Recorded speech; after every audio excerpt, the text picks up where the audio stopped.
Welcome to The Explainer. Today, we're going to dive into a really powerful story. It's about two men, one small town, and a huge, life-changing misunderstanding about what it actually means to be rich. So let's meet our two main characters. On one side, you've got Albrecht Wiebe. This guy's name was basically synonymous with wealth. And then on the other side, you have Johan Friesen, a man known for having pretty much nothing. They lived in the same town, but believe me, they were living in completely different worlds. Okay, so this whole story is built on contrast, right? So let's take a closer look at who these men were. And I'm not just talking about their bank accounts. First up, Albrecht. His success was impossible to ignore. It was right there for everyone to see. We're talking barns so big they looked like castles, just overflowing, and land that stretched on for miles and miles. He was the poster child for earthly success. And this quote, this really tells you everything you need to know about his perspective. Even with all that incredible wealth, his heart was just closed off. He saw his fortune as his and his alone, something he earned, and definitely not something to be shared. Now, let's flip the coin completely. Here's Johan. His material possessions? Almost zero. A tiny little house, a small garden, maybe a few chickens pecking around. By any worldly standard you could think of, this was a poor man. But here's where it gets interesting, right? This is the total opposite of Albrecht. Despite having nothing, Johan's character made him the wealthiest guy in town in the eyes of the community. He was generous with the little he had, and his real treasure? It was the love and respect he got from everybody. All right, now we get to the turning point, the big event that kicks this whole story into high gear. It's a terrifying dream that's about to strike fear into the heart of the richest and probably the most powerful man in town. So, picture this. It's a stormy night.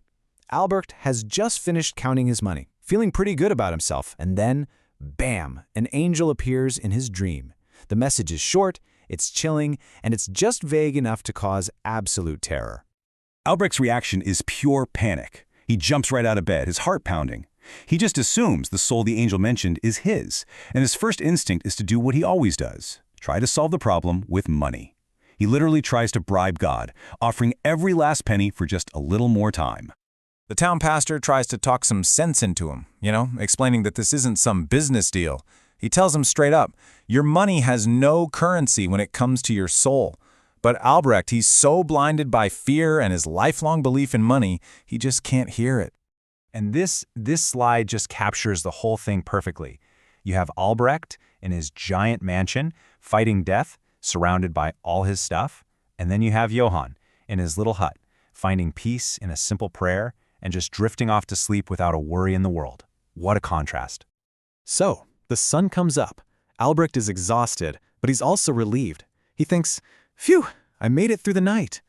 But the sound of the town bell is about to reveal the true and honestly shocking meaning of that angel's message. He hears this sound, 3 long, slow tolls. In a small town like that, everyone knew what that meant. Someone had died during the night. And his relief just vanishes, replaced by confusion. If he's alive, then who? And then the news comes. The soul that was required, it wasn't Albrecht's at all. It was Johan, the kind, poor man who had passed away peacefully in his sleep. The angel shows up again, this time to spell it out for Albrecht, to reveal the huge misunderstanding at the very center of this story. The angel's warning wasn't a threat to Albrecht. It was just a statement of fact about Johan, a man whose soul was already prepared. But wait, the story doesn't just end there with the big reveal. It ends with a transformation, and that's what brings us to the real lesson of this whole parable. He finally gets it. His life wasn't spared because of his money or his desperate deals. It was an act of mercy, a second chance. He was given the gift of more time to learn what Johan knew all along.